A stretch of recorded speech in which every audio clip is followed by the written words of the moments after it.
فريق موناكو أنهى الدوري الفرنسي في 2016 وهو في المركز الثالث، وده خلاه يلعب في الشامبيونز ليج من الأدوار التمهيدية. وفي تصفيات التأهل الأولى لعبوا قصاد فانبرخشة، خسروا في تركيا ورجعوا كسبوا في فرنسا ويتأهلوا للتصفيات التانية، وهنا بيلعبوا في ريال وبيقدروا يكسبوا رايح جاي ويوصلوا لدور المجموعات بسلام، ومن هنا تبدأ معاهم البطولة. مجموعتهم كانت متوسطة ومتكافئة، كان فيها باير ليفركوزن وتوتنهام وسيسكا موسكو، لكن موناكو بيقدر يتصدر المجموعة عليهم وبيصعد إلى دور ال16.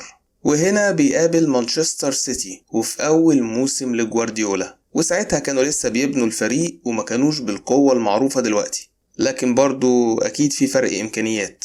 ماتش الذهاب بيكون على ملعب الاتحاد في إنجلترا، والحقيقة كان من أحسن الماتشات اللي ممكن تشوفها في دوري الأبطال. الماتش كان مفتوح والريتم بتاعه سريع وممتع جدا. جول يا سلام عليك يا صديق. يرجع لسيدي مرة ثانية توزيعه جول. خداعين لاعبو فريق موناكو بهذا الشكل. سيدي بي في اتجاه راداميل فالكاو. الكرة خطيرة. رهيب انت يا موناكو رهيب. جول من اروع ما يكون عن طريق مبابي. كونتيني ضيعها. اغويرو بابا جول. الارجنتيني عدل النتيجة. جو فالكاو بابا فالكاو بابا جول عالمي من اروع ما يكون يا فالكاو. هذه لا يفعلها الا كولومبي مقاتل مثلك يا فالكاو.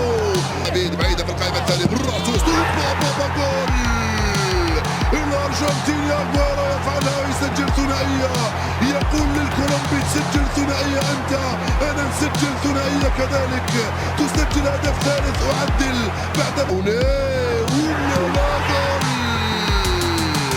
فعل جون ستونز وسجل الرابع. جول.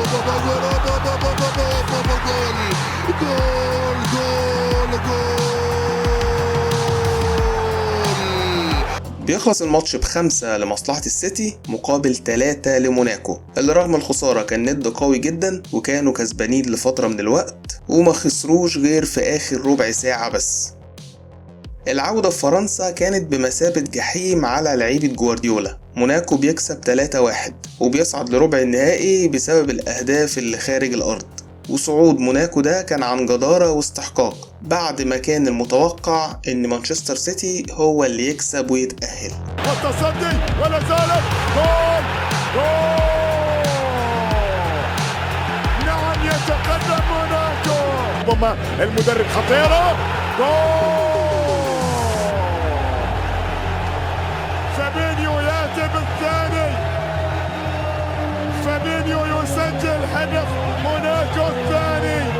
محاولة كرة جميلة خطيرة تسديدة فرصة جول. جول للسيتي. السيتي يعود. وهذا ليمار يأتي بكرة للأمام خطيرة. جول موناكو. باكايوكو هو نجم أقرب موناكو. نعم موناكو يتأهل. وفي ربع النهائي وقدام بروسيا دورتموند بيستمر موناكو في التألق، بيكسب 3-2 في قلب ألمانيا وبيكسب 3-1 في فرنسا.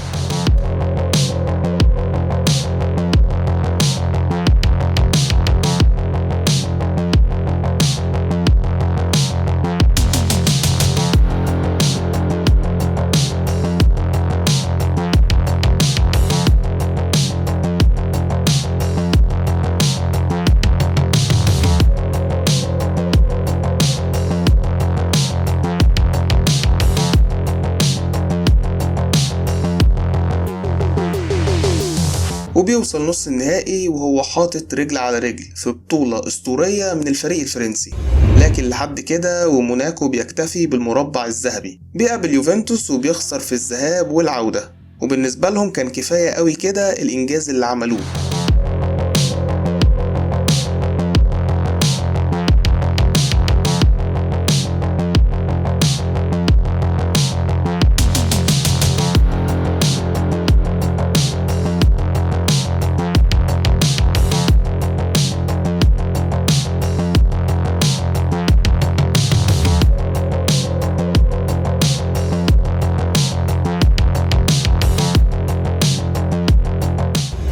وطبعا كان أهم لاعب في البطولة ساعتها هو كيليان امبابي هداف الفريق، اللي تم اكتشافه وظهوره للعالم في الوقت ده وهو 18 سنة بس. وبكده موناكو هو الحصان الأسود في دوري أبطال أوروبا 2017.